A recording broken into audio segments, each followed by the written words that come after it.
Power, prestige, and bloodlines. That was the royal formula for centuries. But behind the glittering crowns and grand palaces was a darker obsession, keeping that bloodline pure. In the world's most powerful dynasties, love and choice were often replaced by duty and genetics. Cousins married cousins, uncles married nieces, and slowly over generations the consequences began to show, in twisted limbs, failing minds, and haunting legacies that history couldn't ignore. Today, we uncover the shocking truth about royal inbreeding, not just how it happened, but what it did to the monarchs who lived through its cost. From strange deformities to rulers unfit to rule, these stories are as tragic as they are unforgettable.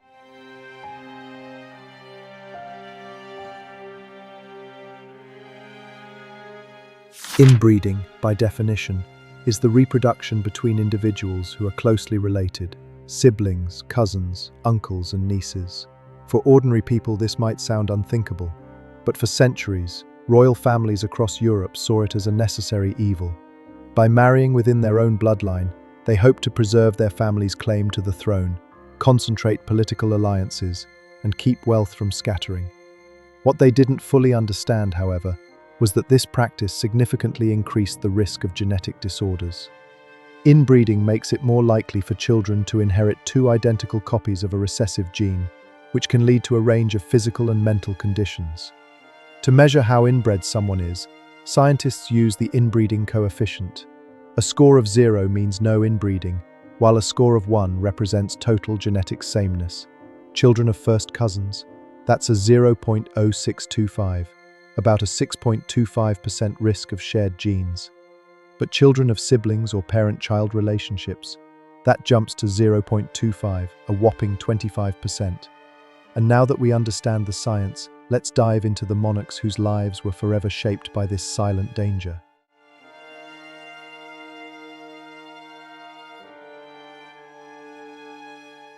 One family stands above all others in their dedication to dynastic inbreeding: the Habsburgs.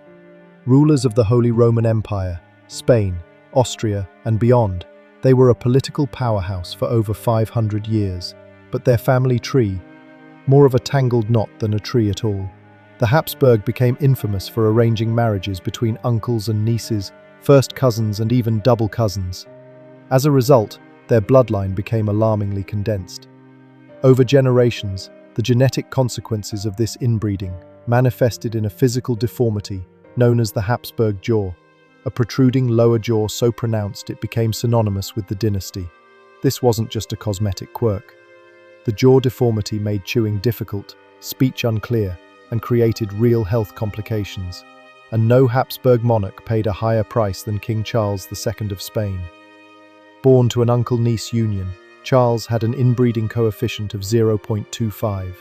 Despite not being the product of siblings, his family had inbred so heavily for so long that his genetic makeup was just as compromised. He struggled with multiple health conditions from birth. Charles had a misshapen skull, an oversized tongue that made speaking difficult, and severe learning disabilities. He couldn't walk unaided until age 8 and didn't speak until he was 4. Chronic illnesses plagued him: measles, rubella, smallpox, and likely kidney and hormonal disorders. Some believe he was sterile, and he never fathered a child. Nicknamed Charles the Bewitched, his very existence was blamed on curses and witchcraft, but the true explanation lay in his lineage. Even after death, Charles's tragedy continued. His autopsy revealed chilling details: a heart the size of a peppercorn, decaying organs, and a single blackened testicle. His brain was swollen with fluid. His reign ended the Spanish Habsburg line and ushered in a war for succession across Europe.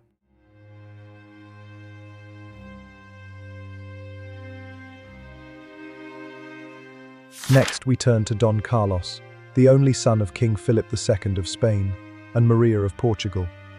His life reads like a cautionary tale of genetic collapse.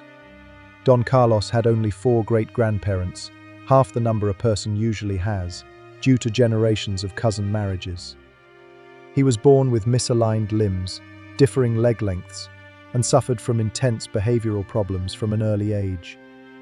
As a teenager, he descended into violence and paranoia. He once forced a servant to eat feces and frequently beat animals to death.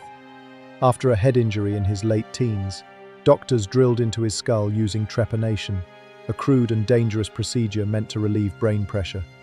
The injury only worsened his behavior. Don Carlos began mutilating himself and attempting to harm others, including trying to shoot and strangle his own half-brother, Don John of Austria. When he plotted to flee to the Netherlands to align with rebels, it was the final straw. His own father, King Philip, ordered his arrest. Don Carlos was confined to his quarters under constant surveillance, stripped of all tools, glass, or sharp objects. Within 6 months, he had wasted away, either by illness, starvation, or poison. He died at just 23.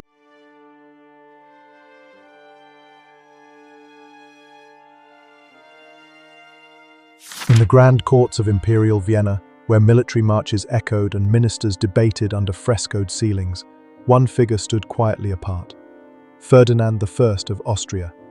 Born in 1793, Ferdinand entered the world not as a symbol of strength, but as a frail heir weighed down by centuries of compressed bloodlines. His parents were double first cousins, an arrangement that, on paper, united royal houses. But in practice, it handed Ferdinand a genetic hand stacked with complications. From infancy, his condition was painfully clear.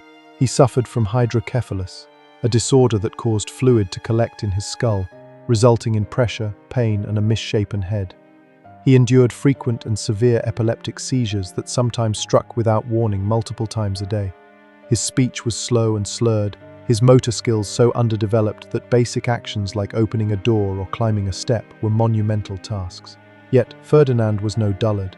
In private moments, he surprised those around him with sharp humor, a photographic memory, and a fondness for science, art, and languages. He spoke 5. His journals reflected a man trapped inside a malfunctioning body, yet still capable of thought, observation, and curiosity. He had a keen eye for nature and was fascinated by the world, even if he could barely move through it unassisted.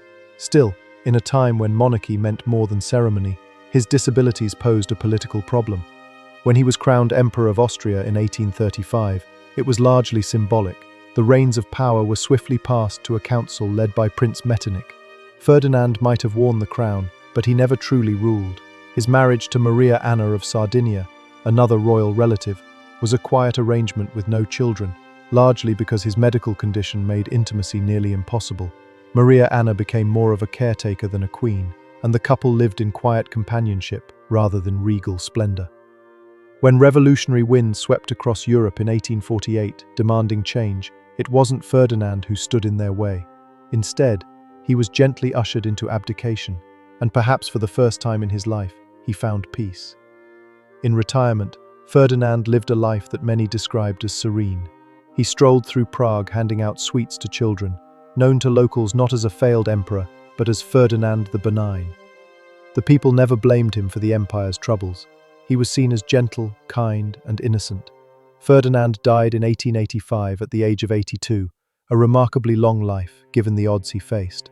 He left behind no legacy of conquests or reforms, but his story remains one of quiet endurance and a poignant reminder of how royal blood could both bless and betray.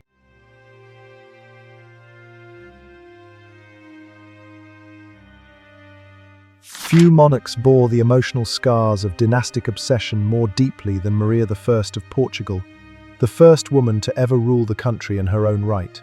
Her reign began with optimism and piety, but ended in anguish, exile, and heartbreaking madness. Born in 1734 into the House of Braganza, Maria's bloodline had long been tangled with the Habsburgs and other close relatives. The result was a royal family riddled with hidden fragilities. Maria herself was married to her father's younger brother, Pedro III, not for love, but to solidify dynastic succession. It was a union designed to protect the throne, but not the people within it. Despite this, their marriage was reportedly affectionate. They had 7 children, but only a few survived infancy. Each lost pregnancy and stillbirth, whispering another dark warning from the family gene pool. Early in life, Maria exhibited intense religious devotion and an almost mystical sense of guilt. When Lisbon was devastated by the catastrophic earthquake of 1755, she interpreted the disaster as divine punishment. Churches had collapsed during Mass, killing thousands. The horror stayed with her for life. As queen, Maria was both compassionate and determined. She helped rebuild Lisbon, reformed parts of her court, and fostered peace. But after the death of her husband in 1786, her mental health began to crumble. The back-to-back losses of her eldest son, her daughter, and a beloved grandson plunged her into a spiral of grief and despair. Maria's breakdowns became public. She began hearing voices, believed herself cursed, and reportedly screamed during court functions, claiming she was burning in hell. She banned music and laughter from the palace. State events turned into solemn rituals, as the Queen's private agony spilled into her rule. Physicians of the era tried everything: ice baths, confinement, enemas, even straitjackets, primitive treatments that now seem more like torture. Diagnosed with religious mania, she was quietly removed from power in 1792, replaced by her surviving son, who ruled in her name. But her suffering wasn't over. When Napoleon invaded Portugal, the royal family fled across the Atlantic to Brazil. During the evacuation, Maria reportedly screamed in terror, believing she was being abducted. In Brazil, isolated from her homeland and still trapped in her delusions, she earned the nickname Maria the Mad. Her final years were spent in a convent, cared for by nuns. She died in 1816, far from the country she once ruled, her mind long gone, but her story still echoing with the pain of duty, dynasty, and deep personal tragedy. These royal lives were meant to be gilded, filled with silk, jewels, and authority. But beneath the crown, behind the palatial walls, there often stood a person shattered by biology, expectation, and centuries of misguided tradition. Inbreeding wasn't seen as cruelty, it was seen as necessity. But as generation after generation inherited the same flawed genes, history bore witness to the consequences: malformed bodies, stunted minds, paranoia, seizures, sorrow, and sometimes madness. Each monarch we've explored, Charles II, Don Carlos, Ferdinand, Maria, was more than a list of symptoms. They were complex, sometimes kind, sometimes tragic figures, shaped by choices they never got to make. And while history remembers their crowns, perhaps it's time we also remember their humanity. Because in the end, they didn't just inherit kingdoms, they inherited the cost of them.